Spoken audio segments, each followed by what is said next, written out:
दोस्तों नमस्कार, मैं हूं सुनील चौरसी। आज का वीडियो मित्रों बहुत ही इंपॉर्टेंट होने वाला है उन किसान भाइयों के लिए जो अपने फार्म पे नेप्पल लगाना चाहते हैं, वो भी जुगाड़ से।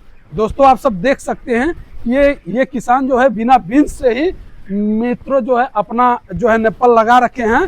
और यहाँ पे दोस्तों आप सब देख सकते हैं कि नेप्पल में कितना प्रेशर है पानी। ये बर्ड जो है पीता है तो कितना अच्छे तरीके से पानी गिर रहा है आप सबको। और इसी तरह किसान भाइयों ये जो है नेप्पल लगवाने के लिए आप हमसे संपर्क कर सकते हैं।